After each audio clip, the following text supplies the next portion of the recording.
అంతా మన చేతుల్లోనే చేతుల్లోనే ఉంటుందని చెప్తూ ఉంటారు. మన చేతిలో ఉన్నటువంటి రేఖలను చూసి మన జాతకం చెప్పే హస్త సాముద్రికం యొక్క ప్రత్యేకత ఏంటి? హస్త సాముద్రికం సముద్రుడు అనే మహానుభావుని వలన ఈ శాస్త్రం శాస్త్రీయమైన రూపాన్ని సంతరించుకున్నది అని జ్యోతిషం వివరిస్తుంది.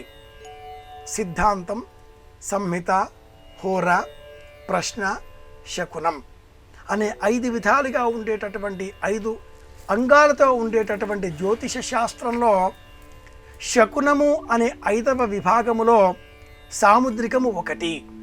ఇందులో హస్త సాముద్రికము అరచేతిని చూచి అరచేతిలో ఉండే రేఖలు చూచి మన భవిష్యత్తును సూచించడం, శరీరమును చూచి శరీరములో ఉండేటటువంటి అవయవాదుల స్థానములను చూచి కనురెప్పలు దట్టంగా ఉన్నాయా, కలిసి ఉన్నాయా, పెదవులు వంకరలు తిరిగి ఉన్నాయా లేక సవ్యంగా ఉన్నాయా, చెవి తమ్మెలు పెద్దగా ఉన్నాయా చిన్నగా ఉన్నాయా, ప్రతి విషయం కూడా జ్యోతిషంలో ఒక చెప్పబడిన అంశమే అవుతుంది.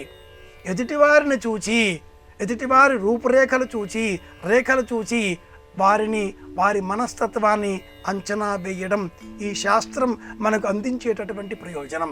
ఇది సత్యం, నిక్కమైన నిజమైనటువంటి శాస్త్రం.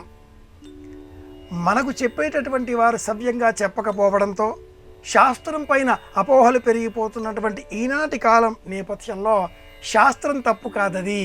పంచాంగం చింపివేస్తే నక్షత్రాలు మాసిపోతాయా? హస్తరేఖలు ప్రతి 6 నెలలకు ఒకసారి మారుతూ ఉంటాయి.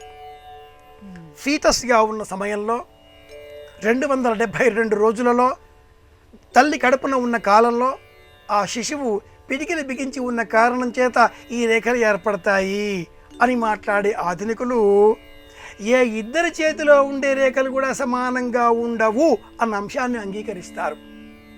కొన్ని వందల చేతులను చూచి కొన్ని వేల లక్షల రేఖలను చూచి పట్టికలుగా సిద్ధం చేసి పూర్వకాలంలో మహర్షులు ఒక శాస్త్రాన్ని స్థిరీకరించి స్టాటిస్టిక్స్ వలె నిరూపించి చెప్పిన శాస్త్రం సాముద్రిక శాస్త్రం.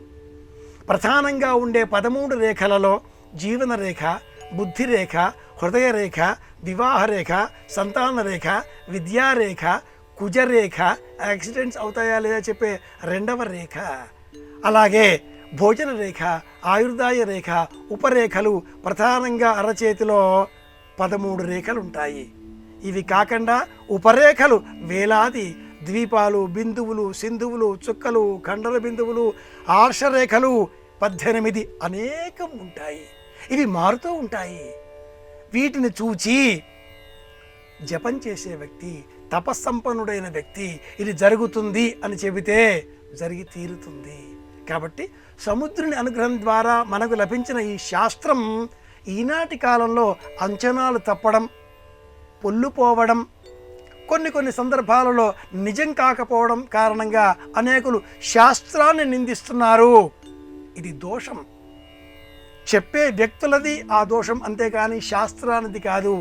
చెప్పిన సామెత అయినా మళ్ళీ చెప్పుకుందాం. పంచాంగం చింపివేస్తే నక్షత్రాలు మాసిపోతాయా?